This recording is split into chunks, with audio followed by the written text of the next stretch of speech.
Today, I want to talk about a subject that's very important and crucial in a Christian family. In fact, in every family, but I'm going to be focusing on Christian families in this video. And that subject is the subject of family finance.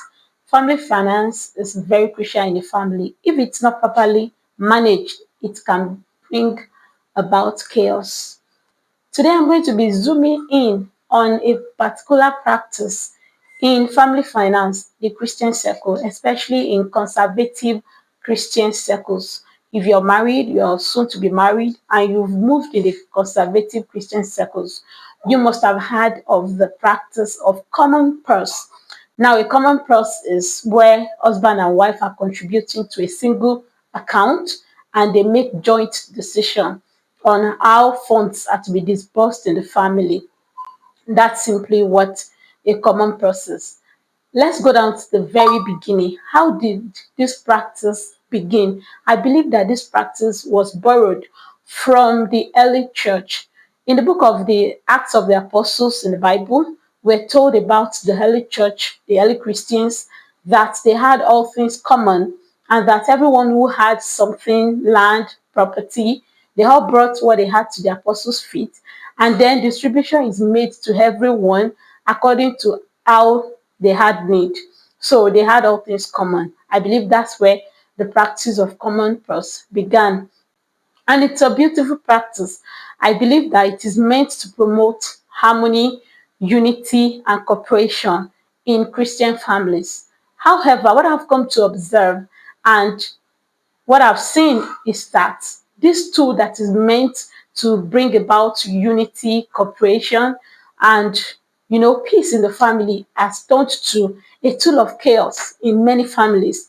Now, the reason why this happens, according to what I've found out, is based on something I mentioned while I was describing what common purse is, and that's that decisions on how to disburse funds are jointly made. But what I found out is that in most families, this is not so. One person wants to control everything that has been, put together by both parties. And this person would not listen to the other party. And so it quickly degenerates into abuse, neglect, and one person and you find out that one person is happy and okay, and the other person is feeling neglected, abused, and then there's confusion and chaos everywhere. So, what could be done? Actually, I feel that the issue of common purse, the way I was taught by my father in the Lord, and based on what has worked in my marriage and in some of the marriages that are working around me, I found that it's not really about having a single account where you all contribute money to in a family. It's not exactly about having a single purse.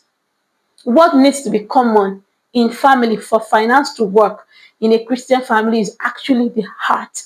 It's a matter of the heart. It's not about the purse, it's not about the account.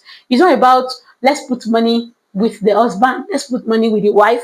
And if the husband is having a say, the final say on the family finance, then there will be abuse, or if the wife is not being listened to. I feel that it's a matter of common heart. It's the heart that we need to work on. It's the heart that should be common, that should be in unity. When the heart is in unity, when hearts are in unity in a family, it's easy for the purse to be common. In my own family, we do not have a single account where we throw all the funds into. What we have is a single heart. We have a single purpose. We have a common goal for what we are doing part time. And so, whether the money is coming from the husband or the money is coming from the wife, what matters is that who has the money that is needed at this point in time. And that's how it goes. Another thing is, the Bible says something about how the apostles practiced their own common purse. They said they distributed to every man, they distributed resources according to how every man had need. That means the person who has the greatest need should receive the greatest allocation from the common purse. But where it is only one person that is making all the decisions and one party is feeling neglected, one party is not being taken care of, only one person is vetoing all the decisions and all of that, you're not going to have a common purse. You are not having a common purse. What you are having is a case of financial abuse where somebody is feeling neglected, somebody is feeling uncared for.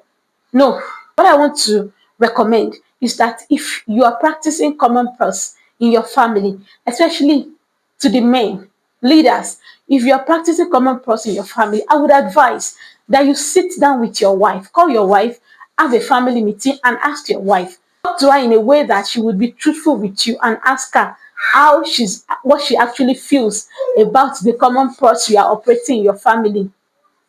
You may be surprised that she's actually feeling neglected, she's feeling abused because maybe you don't know that you have been making all the decisions that both of you are supposed to be making.